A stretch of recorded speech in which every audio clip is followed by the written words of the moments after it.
오늘은 고린도전서 17번째 시간으로 하나되고 거룩한 가정이라는 제목으로 함께 은혜를 나누기 원합니다. 지난 고린도전서 7장 1절에서 7절 말씀을 통하여서는 바울이 이제 결혼을 해야 되는지 여부와 결혼 생활 전반에 대해서 기본 원칙에 대해서 함께 이야기하는 것을 말씀을 통해 보았습니다. 이제는 바울은 8절부터 말씀에서는 구체적인 대상을 나누어서 각각 그들에게 맞는 답변을 주고 있는 것을 보게 됩니다. 우선 8절 말씀을 보면 결혼하지 않은 사람들과 과부들을 향해서 권면하는 모습이 나옵니다. 어떻게 권면하는지 함께 말씀을 통해 보기 원합니다. 8절 말씀을 먼저 읽어봅니다. 내가 결혼하지 아니한 자들과 과부들에게 이르노니 아멘. 무엇입니까? 나와 같이 그냥 지내는 것, 자신과 같이 독신으로 지내는 것이 좋다라고 말하고 있습니다. 바울의 이러한 권고는 결혼한 사람들의 경우나 배우자와 헤어져 독신으로 돌아가라 이런 말을 하는 것이 아니라는 것이죠. 결혼하지 않은 사람들이나 배우자를 잃게 된 과부의 경우에는 현재 상태로 있는 것이 더 좋을 수도 있다라고 권면하는 것입니다. 근데 이것은 말 그대로 충고고 권면이지 강제적인 것은 절대 아니라는 것을 우리는 바라봐야 됩니다. 7절에서 말한 것처럼 세상에는 독신의 은사를 받은 사람도 있고 그렇지 않은 사람도 있다라는 것을 우리는 늘 기억해야 되는 것이죠. 그래서 이어지는 9절 말씀에서도 이렇게 권면하고 있습니다. 9절 말씀 함께 읽습니다. 만일 절제할 수 없거든 결혼하라. 정욕이 불타는 것보다 결혼하는 것이 나으니라. 아멘. 무엇입니까? 미혼자나 과부가 만일 정욕을 절제할 수 없으면 독신으로 지내는 것보다는 결혼을 하는 것이 더 낫다라고 권면하고 있는 것입니다.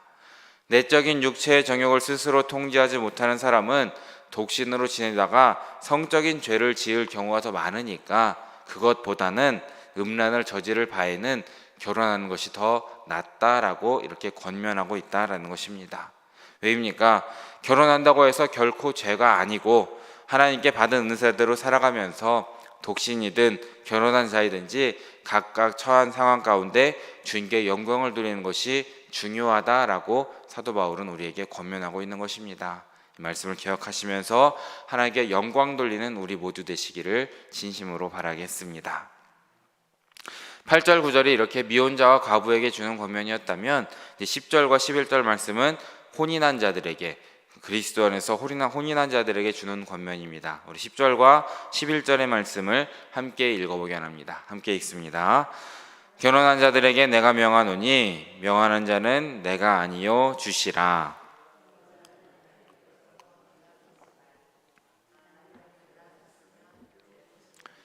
다시 그 남편과 화합하든지 하라. 남편도 아내를 버리지 말라. 아멘.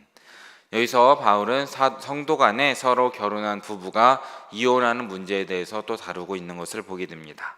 특별히 여기서 바울이 말하는 것이 권위가 있는 것은 10절에 언급하고 있는 것처럼 바울의 명령이 아닌, 바울의 권위가 아닌 하나님의 명령이다라는 것을 우리는 바라봐야 되는 것이죠.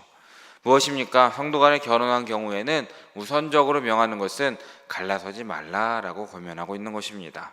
즉 남편이든지 아내이든지 한 몸을 이루어서 하나님 안에서 서로 이혼하지 말고 살아야 한다라는 것을 명하고 있는 것을 보게 됩니다. 물론 우리가 복음서에서 보면은 예수님의 가르침을 통해서 알고 있듯이 성도 간에 결혼한 경우라 할지라도 배우자가 간음한 경우에는 이혼하는 것은 분명 가능합니다. 또한 성경에는 명확하게 다루고 있지 않은 이혼의 사유들도 충분히 나오고 있는 것을 보게 됩니다. 배우자의 가정폭력이나 약물 중독 같은 불성실한 결혼 생활의 경우에는 이혼할 수 있다는 것도 우리는 바라보게 되는 것이죠. 그래서 11절 말씀 보면 만일 갈랐었으면 이라고 함께 말하면서 성도 간에 결혼한 경우에도 이혼한 케이스는 있다라는 것을 말하고 있는 것입니다.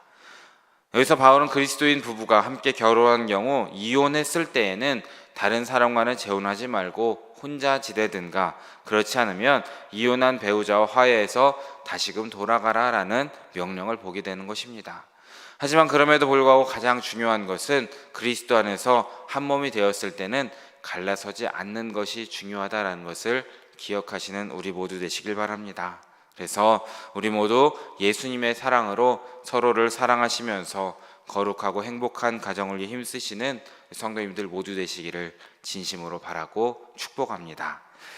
이어지는 16절부터 12절에서 16절까지 말씀은 이제 성도가 불신자와 결혼한 경우 이혼하는 것에 대해서 말하고 있습니다. 우리 먼저 12절과 13절의 말씀을 먼저 함께 읽어보기 원합니다. 함께 읽습니다. 그 나머지 사람들에게 내가 말하노니 이는 주의 명령이 아니라 만일 어떤 형제에게 믿지 아니하는 아내가 있어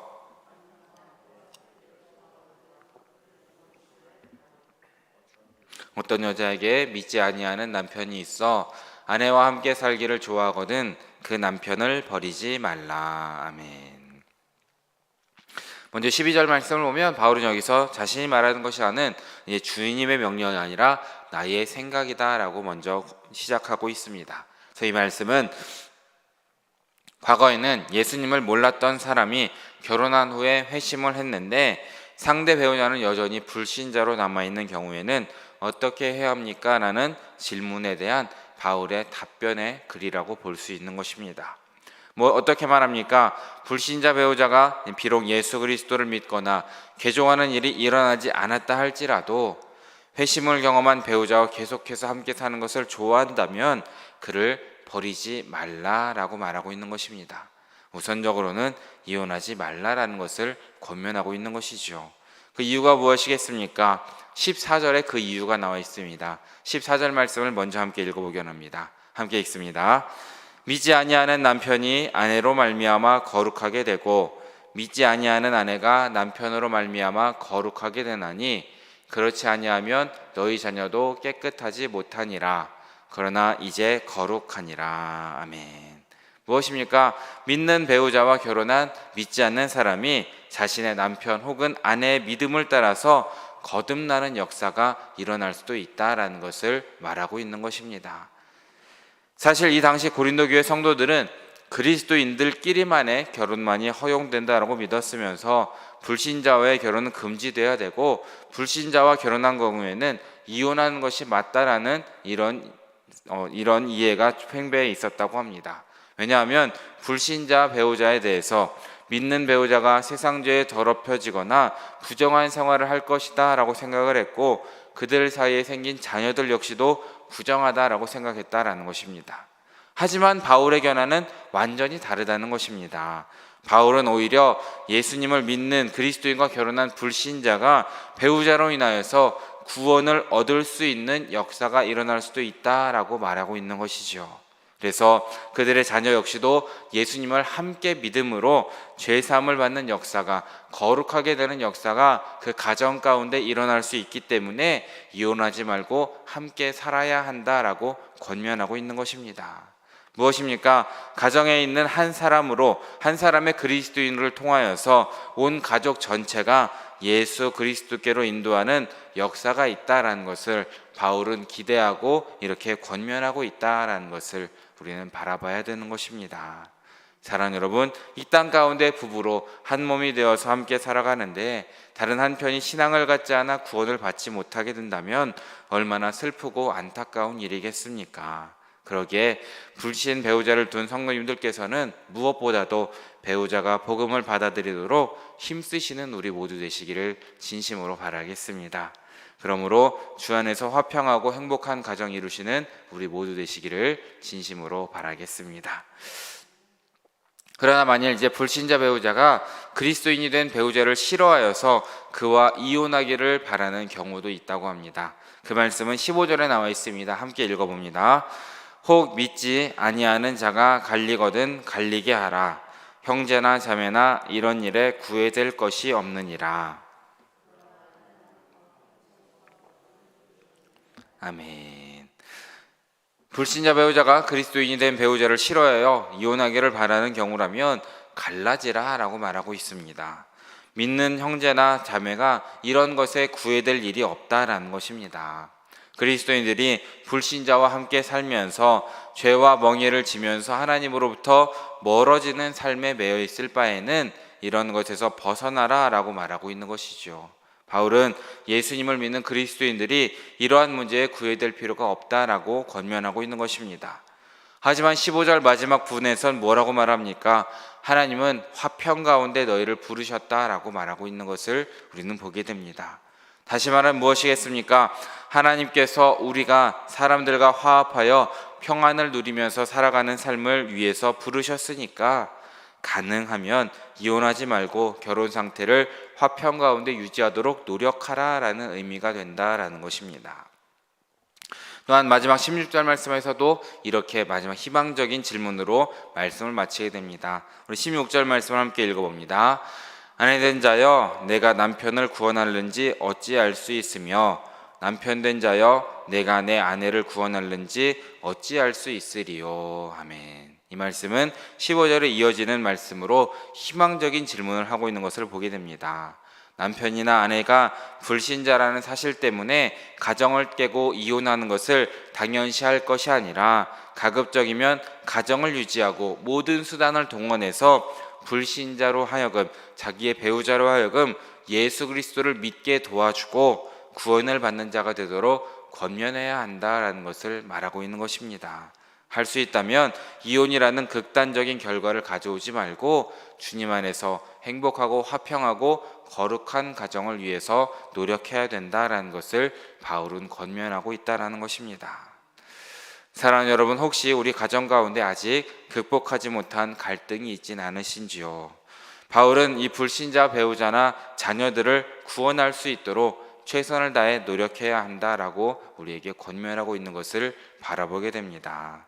그래서 우리 가정이 하나님께서 말씀하시는 거룩한 가정, 하나님께 영광 돌리는 가정이 되기 위해서 우리에게도 노력이 필요하다라는 것이죠. 어떤 노력입니까? 바로 먼저 화평하게 해야 된다라는 것을 기억하시면서 우리가 서로에게 사랑으로서 말씀으로 가르치는 우리 모두 되시기를 진심으로 바랍니다. 하지만 가장 중요한 것, 그것보다도 독신으로 사느냐, 결혼하느냐, 이혼하느냐, 이 모든 문제들은 정답은 이 모든 것이 하나님께 영광이 되는가라는 질문으로 귀결이 된다라는 것입니다. 독신으로 하나님을 섬긴 바울도 있고 베드로처럼 결혼을 하면서 하나님을 섬긴 경우도 있다라는 것을 우리는 말씀 가운데 보게 되는 것입니다.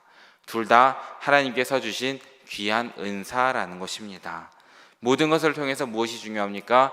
하나 되고 하나님께 영광을 돌리는 것이 가장 중요하다는 것입니다. 우리가 세상 가운데 빠져 살아가는 것이 아니라 하나님께 영광 돌리면서 거룩하고 성별된 삶을 살아가는 것이 중요하다라는 것을 바울은 계속해서 우리에게 권면하고 있는 것이죠.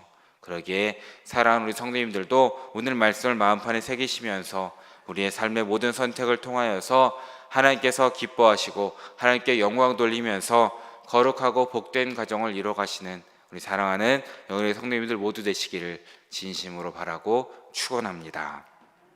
함께 기도하겠습니다.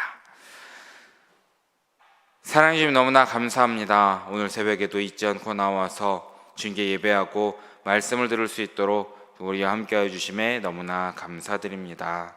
주님, 우리가 말씀을 따라서 더욱더 거룩하고 구별되고 영광 돌리는 삶이 될 수 있도록 주님께서 함께하여 주시옵소서. 온전히 우리가 주님 안에서 화평을 이룰 수 있도록 인도하여 주시고 말씀 위에 믿음 위에 굳게 섬으로써 하나님께만 영원 돌리는 우리의 삶이 될 수 있도록, 그러므로 세상 가운데에서도 주님만을 전하고 십자가를 드러내는 우리 모두의 삶이 될 수 있도록 주님께서 함께하여 주시옵소서. 모든 말씀 우리의 모든 것 되시는 예수 그리스도의 이름으로 기도드립니다. 아멘.